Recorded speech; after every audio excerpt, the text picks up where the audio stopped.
Apan pajar Sri Rama. Inggih sane mangkin lanturang titiang aturang inik kewintenan bawos ide Sang Rama Dewa. Naring kayen mentak urip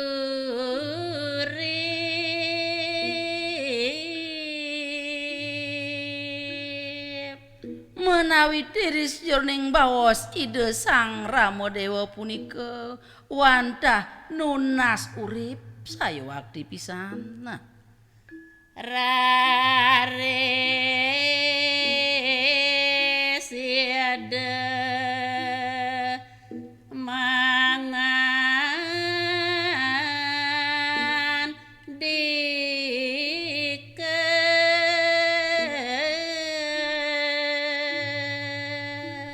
inggih sane mangkin raris puniki ngelanturang inik pangandikane. rengi apanya lengne ales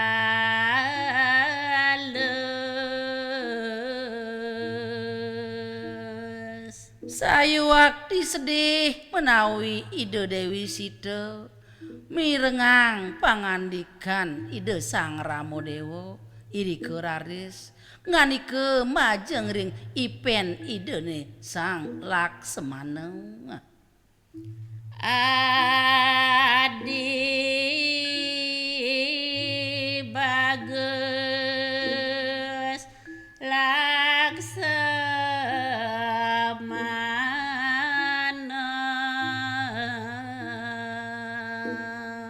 Udah adi bagus apekik adi Laksamana ni ado jani membuatnya mok kapining Dewadi ya.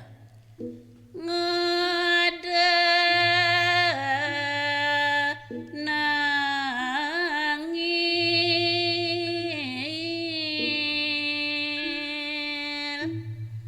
adi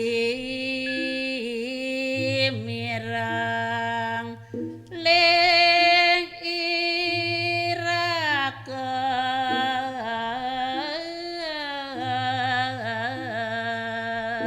Dodo nak ngudiangnya ni dewa to nengil meneng i dewa blag bagan do di dewa sing supo mirengang to nangis rakan i dewa ni adi. Yan amun pirang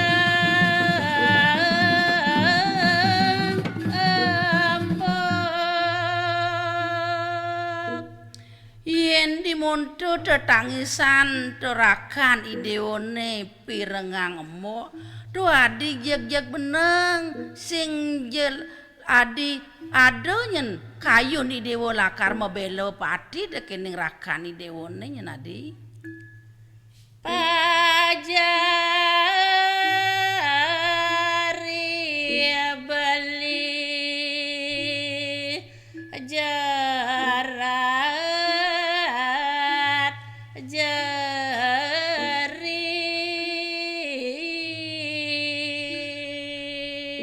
Kadirase nyen kesakitan kesungkanan rakan idewone jerit-jerit nganti ditu di tengah alase nak rengudo jeg adi jeg meneng sing jelakar nyagjagin rakan idewone ngame ngame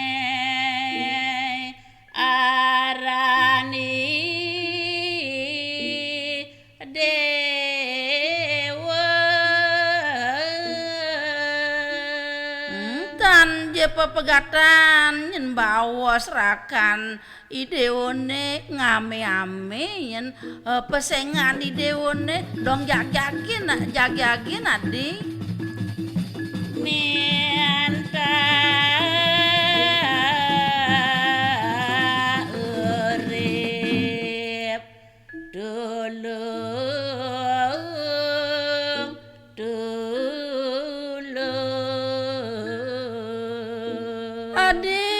Adi Laksmana adi tulung beli ngide urip kapening ragan ideune kepung uber beli mai ketengelenging alas adi tokedo nyen pangandikan rakan idewone to ngudiang jeg sing ado respon yang bedik mianap ide keni ala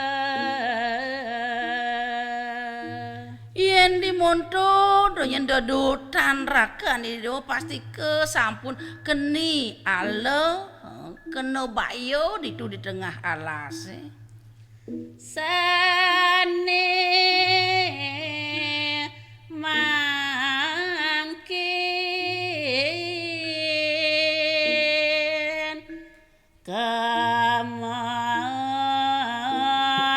kamadulung suami